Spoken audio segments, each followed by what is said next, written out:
keep it here or anywhere, or if you have one child that has difficulty, you could put it on their table, okay?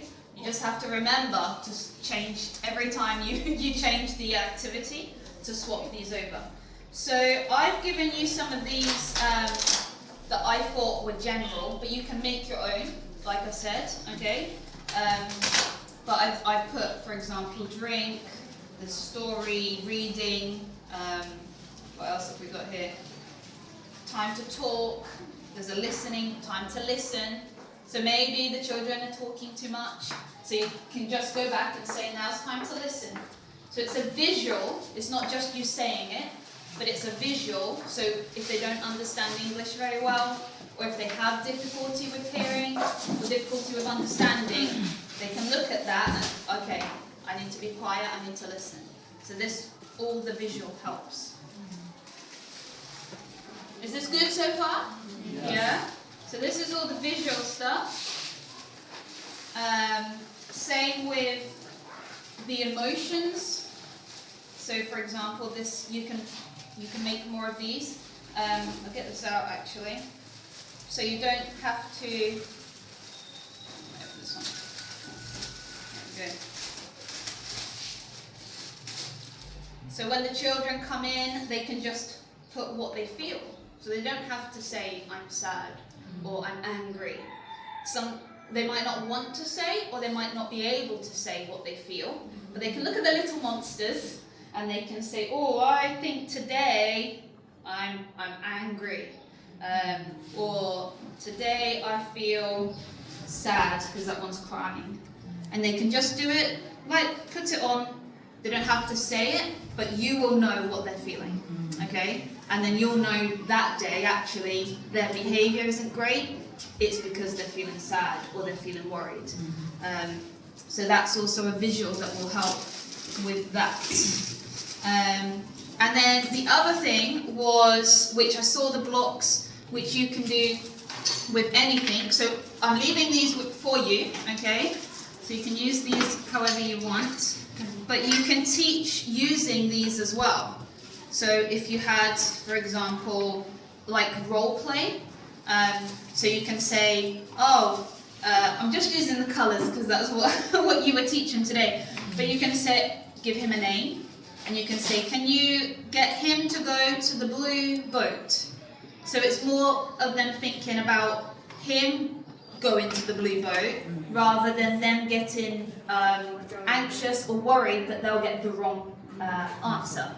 So it's not saying that, like if it was you, for example, it's not you getting it wrong, it's him, okay? So it makes it less intimidating, less anxious, because then then you can say, he got it wrong, what do we think, like you do, and then you can say, okay, so let's try and help him to find it. So it's taking it away from them getting worried that they'll get it wrong, but that you can do a bit of role play using things like this, okay?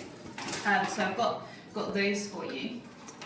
So a couple of items here, and also, like I said, using objects that helps with concentration as well. And you can use different this for example, this could be water. This could be it's something soft. So you could use this for storytelling. You can use it for anything like this. Look, okay. If you're teaching again, whether it's the colours, you can teach them what colour's the water, or how does the water feel. You can teach with things like that. Any questions up until now? Yeah? Like, as you said, this one, yeah. Like the students can use the story with the mood that they are feeling. So it seems like it's the mood reader that you want to show you in the class. Yes. Yeah. Yeah, this is the same as that's in your classroom. There's probably just a couple more on here, but you could use the poster that you've got in your classroom, and as they come in the morning, you could get them to just point to me what you're feeling today. And it helps you as a teacher understand how they're feeling that day.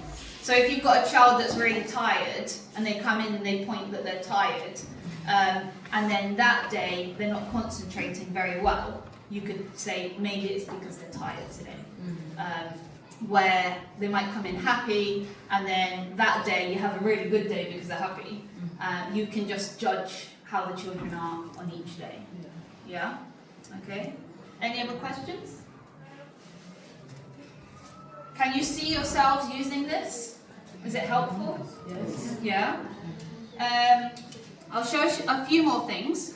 So some children and adults have difficulty reading. Has anybody heard of dyslexia? No, that's fine. So dyslexia is where, I'll show over here for example, some letters people read or write the opposite way round. Okay, so common ones are A, you've got P and D and G, usually the ones that have got the squiggle underneath, they put them the other way round. So when they read, it can be very difficult. Now, one option is changing the colour of the paper, and that helps. So these papers as well, this is the same thing, okay? So sometimes you might want to, look, that changes the background colour, and that might help with learning. So if a child has dyslexia, then this would help, but it might be different colours help. So is that clearer for you? Yes. Might be, yeah? Or you can use these papers to put across the whole bit, okay? So it depends on the lighting as well.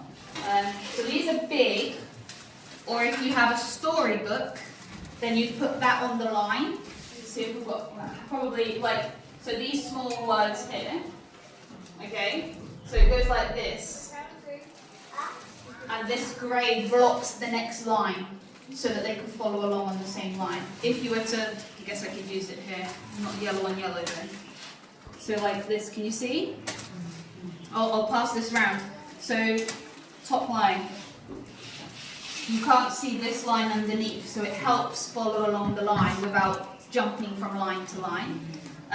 So if you have a child that has reading like this, finds it difficult, you could try these and you could see if it works.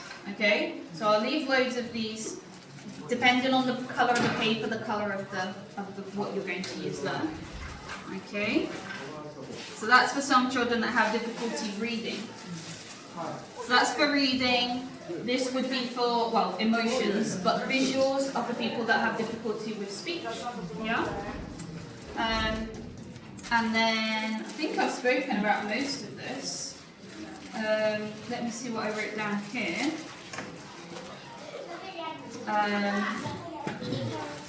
Yeah, so I wrote down the difficulty with the language as well. So it was difficult for me today to see, for example, if certain children had difficulties because they're so young, and also because English isn't, so the colours, they might know the colours in their language, but not in English. So just keep trying, as I said, using the objects, and then it's important, but I know you do, evaluate them individually as well to get that understanding. Okay? Any questions that you have about a certain child or you want to ask me?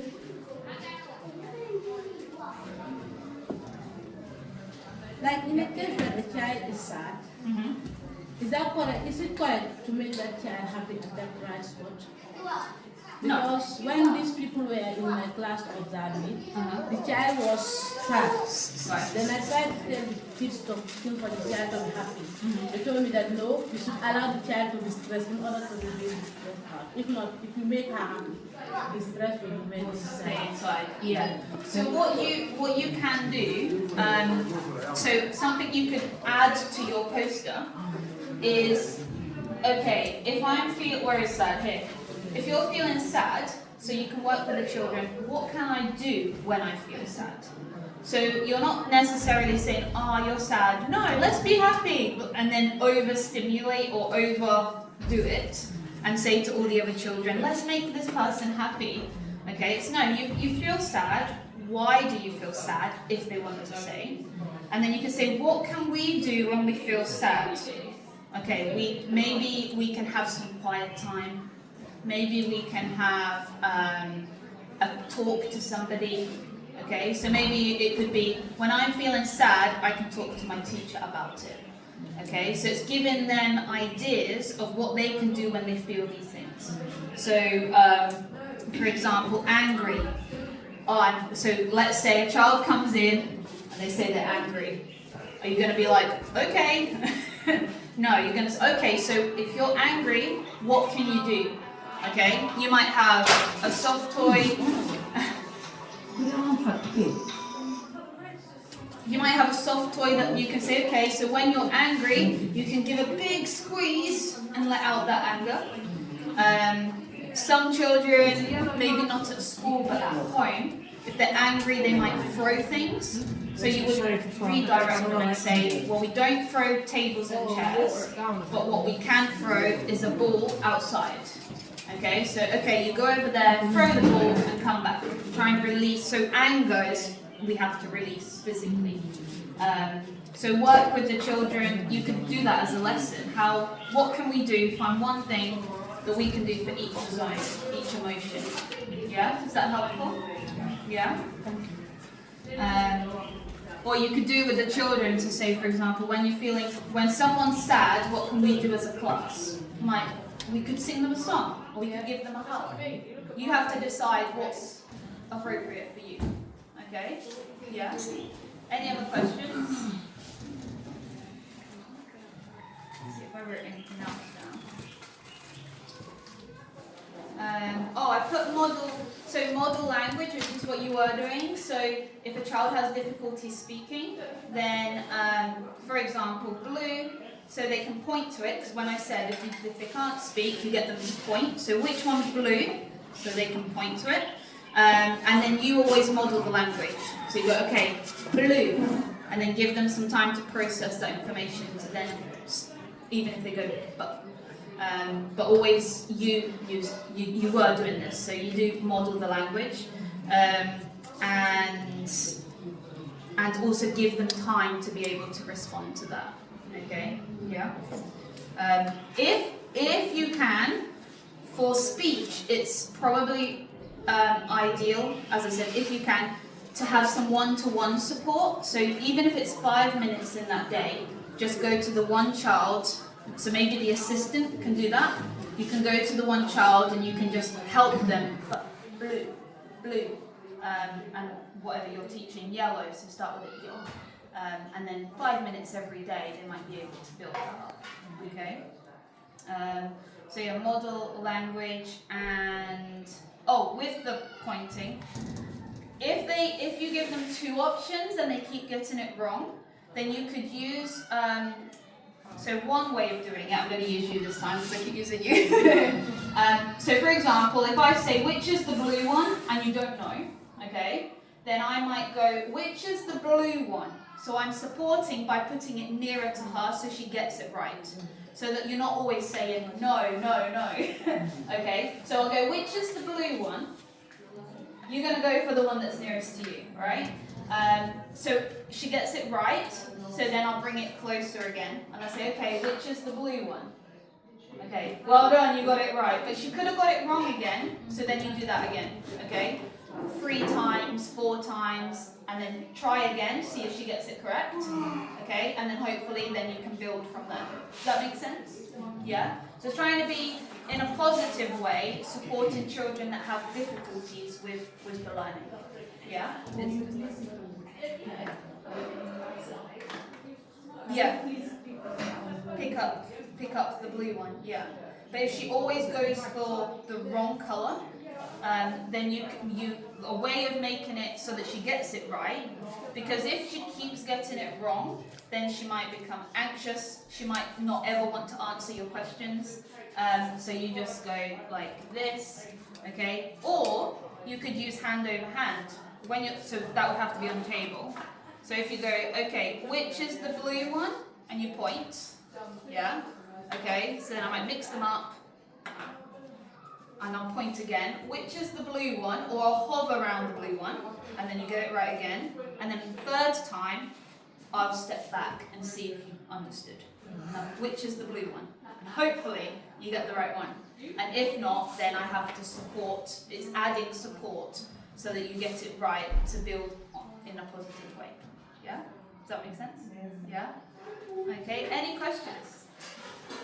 Because I know it's hot and you're all like, let me go home. No. How about a child? As a teacher, a child in your class, all the time, whenever you ask the child to do, you give the child a work to do, and you ask the child to come. You explain exactly the way you want the child to do it. Yeah. And then still, the child will go and do another thing, right? That's different from what you ask the child to do. You rub it, you give the child the book again to go and do it. And the same thing, she's going to repeat the same thing and bring it to you, back to you. Yeah. As a teacher, what should you do again so that the child will get it right? Okay, so two things. One, it could be there's too many instructions. So you could say, they come in and you say, okay, sit down. I don't know, do you do pair work or group work? So you say, come in, sit with your groups, open your books, write the letter A. So you gave, come in, sit down, find a friend, open book, and write the letter A.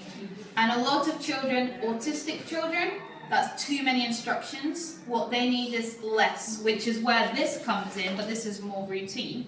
So it would be, okay, come in and sit down. And then you wait for the child to sit down. Okay, open your book. Wait for them to open the book. Rather than open your book and write the letter A. Because the child might, if the child has a special need, it could be that they, all they heard or all they understood was open my book. So they've opened the book and then it's, now I don't know what to do. Because they didn't process or they didn't understand the two instructions. So that could be one thing, say less, so break it down. Or the other thing would be if you're only giving one instruction. So if literally the instruction is write the letter A and they just don't do that, then you might need to, as I said, think of something to make it easier for them and then build up. So it might be, okay, come here, we're going to write it together. So you go hand over hand with the pen and write the letter A a couple of times, 3 times, 4 times, and then leave it and see if they can then continue to do it. Yeah? Or maybe you might need to do like dotted lines, the support. So instead of just saying write the letter A, how can I make that easier so they get it correct? It's because maybe they're not doing it because they find it difficult or they don't know where to start. So you're giving them more support. It's just about giving them more support. Okay? Or maybe if it's one child, you could ask the assistant, can you go and sit with this child and help them focus on what they have to do? And then build it up from there. Yeah? Any other questions? Don't be shy. Don't be shy.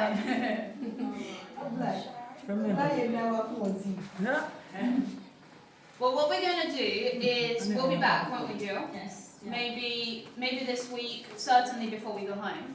So have a think, and if you have any questions on anything that I've said, or you might go home today and say, oh, this child is like this, then you can ask me on the other day when we come back. Yeah?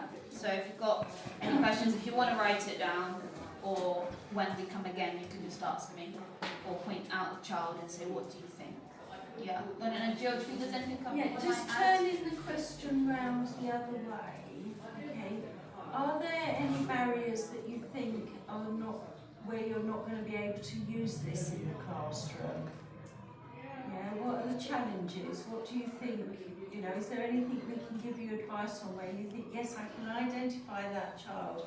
I know what they need, but you know, I haven't got the time, or I don't, any reason why you feel you can't use these resources. I mean, if you want to know how to use them more, we're happy to stay. I mean, if you want to stay, that's fine, or we can come back, we can arrange with Fatu.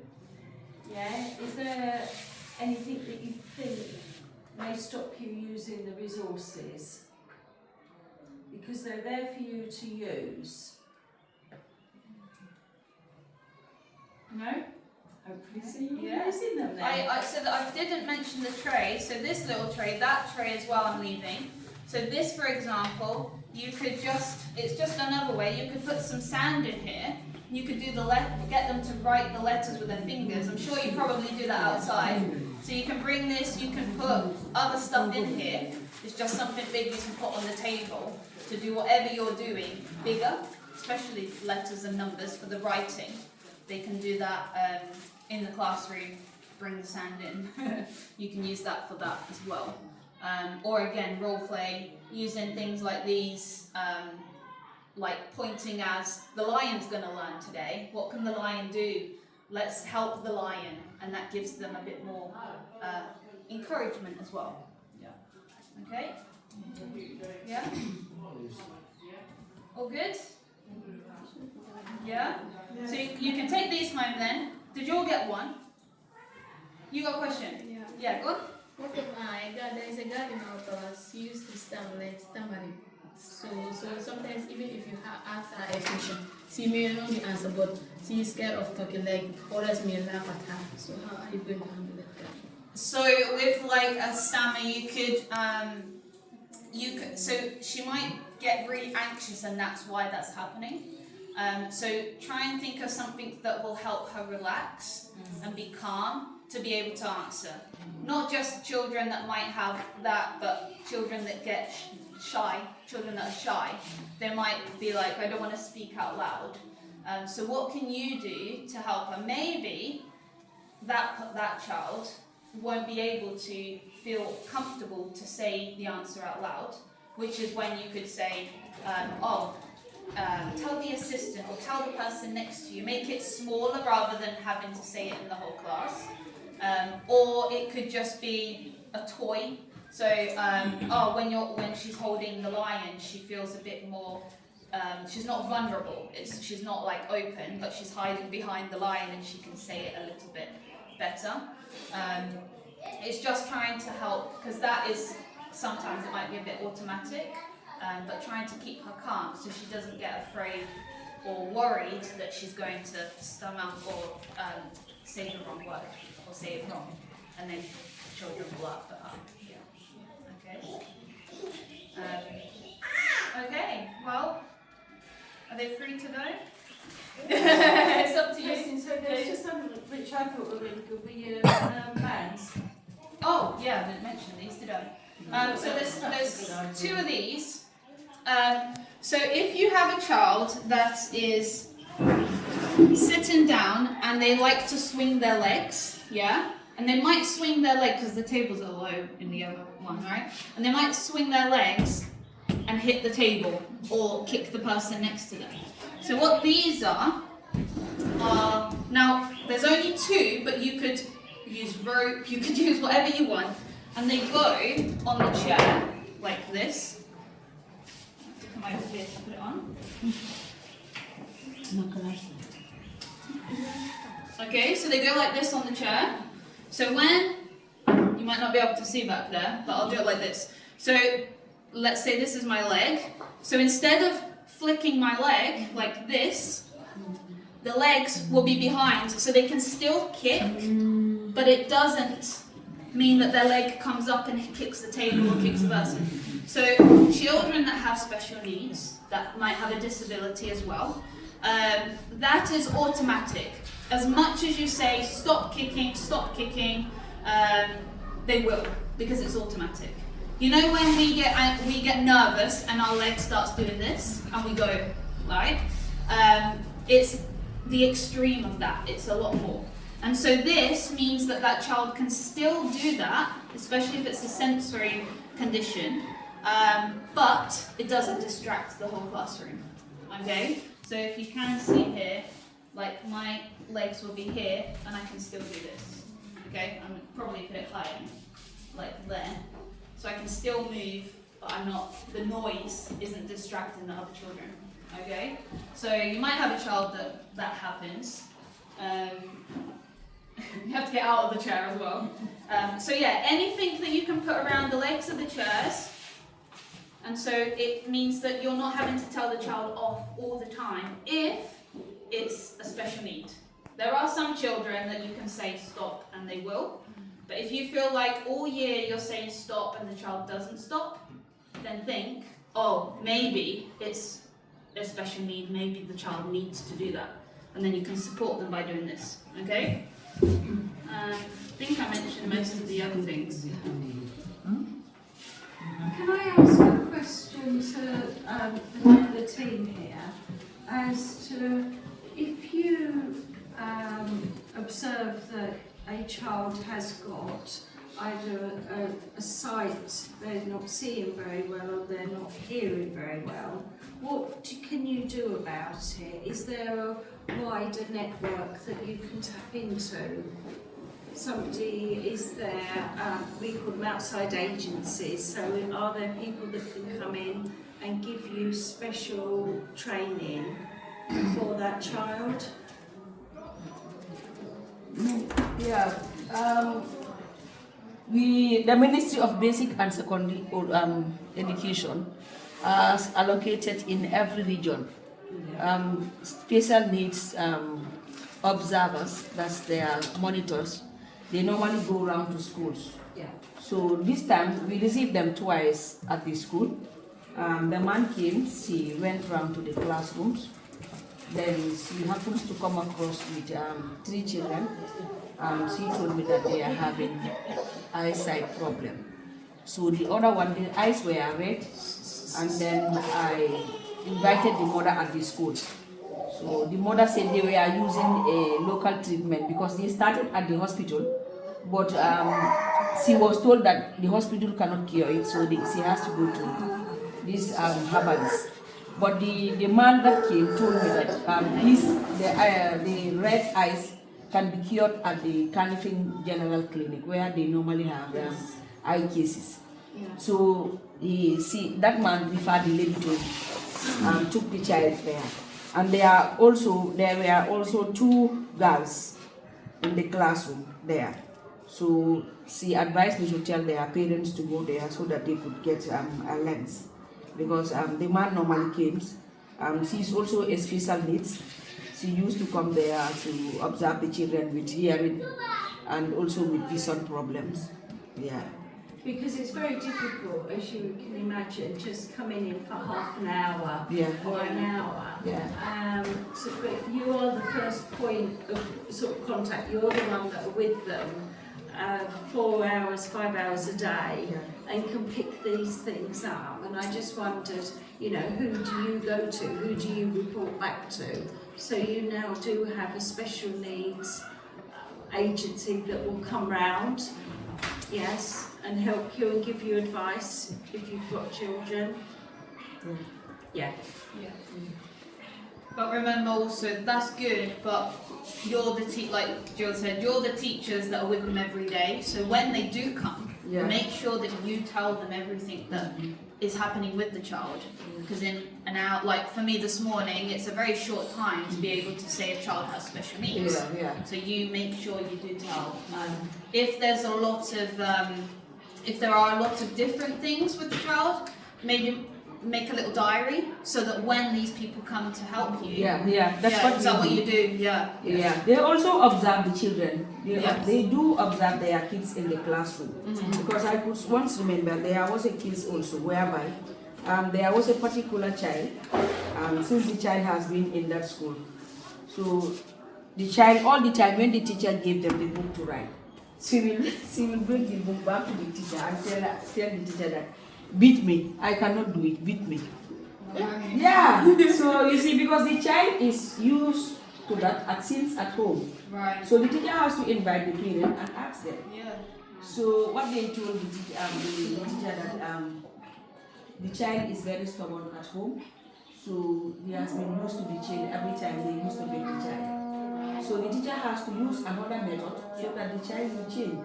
And then they came to the school to ask what method do they use until the child has came. So it too happens all the time. Even in a case here, there was a parent that came here. She told this apply that my child is very stubborn. So whenever he is in the class here, you have to beat the boy. So Ami told Ablai that never do that. Yeah. We are here to Thank teach. you. We are here to support you. Yeah. We cannot do that. But what changed that child, Ablai used to tell a story, and the story Ablai was narrating was exactly that the behavior of that child. So when Ablai narrated the story, Ablai asked, is there anyone here? The story I narrated, is there anyone in the classroom who used to do that at home? The boy himself said, yes, I used to do that to my mom, but henceforth I will stop. And the boy automatically stops. And then the mother came here to ask, what method did you use until my child is now changed? So we also have our own methods, our own strategies to see how best we can support the children. Yeah. So that, just on that example, so with the biting, what you said, you have to think, what can we do here, because you're not going to bite the child, what can we do that will stop that, but will still help the child? So in here, I've put some ideas, so behaviour sensory, for example. You always want to substitute a negative for a positive. So for example, biting. Let's say a child is biting another child. What does the child get out of that? Do they need that oral, do they need to bite something? To be fair, I didn't mention this one, there are things like this that if a child has special needs, it might be that they need to bite something. And so you can, I know you might not be able to get these here, but you can find something that's safe, that if you can direct them to, right? We don't bite people, you can come and bite this, well, that would be of the child. But for example, if it's, if even scratching, for example, you don't want a child to be scratching themselves, but they might need that sensation. So you get something, I mean this is soft, but you get something that might have the same sensation. So this is safe, that the child can do this, or it might be that they, I don't know, don't like their clothes very much, or they keep putting their hands in their clothes. It could be that they just need something that covers their arms and has this. So you substitute a behaviour that's negative for something. So the same as the kicking. You're not telling the child, if they have special needs, stop kicking, but you substitute it for something better. So like the scratching. You're not telling them to stop scratching because they might need that physical scratch. You substitute it for something different. So in here there are some ideas for that. For the touch and the hearing and things. Same goes for attention. Could be that a child hits another child for attention. They want you to say their name. So they're going to be, if I hit you, the teacher will say my name. So how can you give them good attention? How can you say their name before they do something that they're not supposed to? So whether it's, for you, it's a little bit of hard work remembering, every 5 minutes or so, I need to say that child's name, give them positive attention. Say, oh, well done, good work. That's all they need sometimes. So that's substituting negative for positive. Okay? Yeah? I've got me scratching now. And then the escape, I saw, but maybe it was because it was near the end of time, a lot of children go in for a drink and for water and for the toilet. So you might want to see if there's one child that always leaves the classroom for toilet and for drink. Are they trying to escape your class? As in, for example, it might always be when you're doing phonics. And it could be that child finds it difficult, so they are out. Or they don't like it, so they're like, I need the toilet, or this, I still don't like this, I need a drink. And so it's patterns. You will see same child, and you see always phonics, we have a problem. How can you help that child like phonics or learn phonics and not have to keep escaping? I don't mean escape as in running out, but it's making an excuse to leave your class. Okay, so look for those, and you can make diaries of those as well. And okay, how many times did they leave in that lesson? How can we support them? Yeah? Can you imagine doing that for some children? Yeah. You're thinking of children that keep leaving your classroom? Yeah. Sorry? Some sleep. Yeah. So again, you could see maybe it is just that they're tired, or do they always sleep in the same class? Or is it always the same time of day? Yeah, so maybe, because they are quite small, maybe every day at 12 o'clock they sleep. So how can you, okay, just before that time, do something that will help them awaken. Okay? Any other questions? A lot to think about, isn't Yes. it? But as Kirsty said, please have a think, write some things down, and let us know. And they'll always come back. We're here for another. We'll be over here for another, at least another day and a bit, so she can really cap on what's been said as well. Yeah.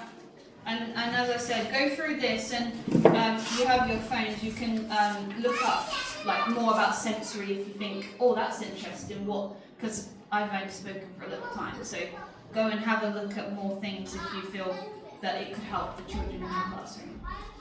Okay? Or even at home, it might be your own children. Okay? I'll try and begin with this one.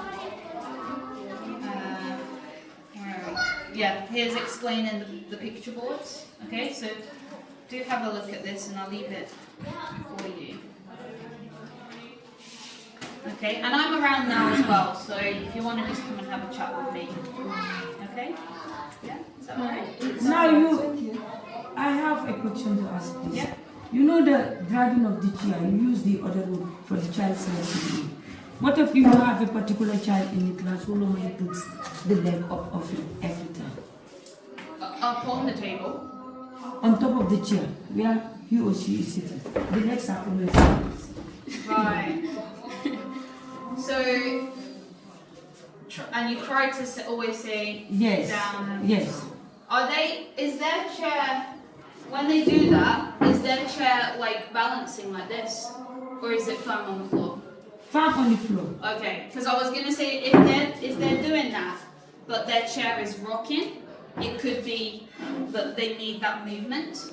But if it's firm on the floor, then I feel like I don't have an answer for that one. You need to think. So what I'm doing now is thinking, what can substitute that? So if they're like this, is it maybe it's something to do with their clothing, okay, or is it a physical thing? Do they need to stretch their hips so that they maybe, because this is quite a tight movement, yeah. So maybe before they sit down, you might want to do some stretches with them, like say, okay, everybody in the class, so you're not singling out that child. You say, right, let's stretch up and down, let's do some hip movements and see if that works. It could be something to do with their hips. Yeah, try and think of something that might help relax their legs, because that's quite a tight position to sit in.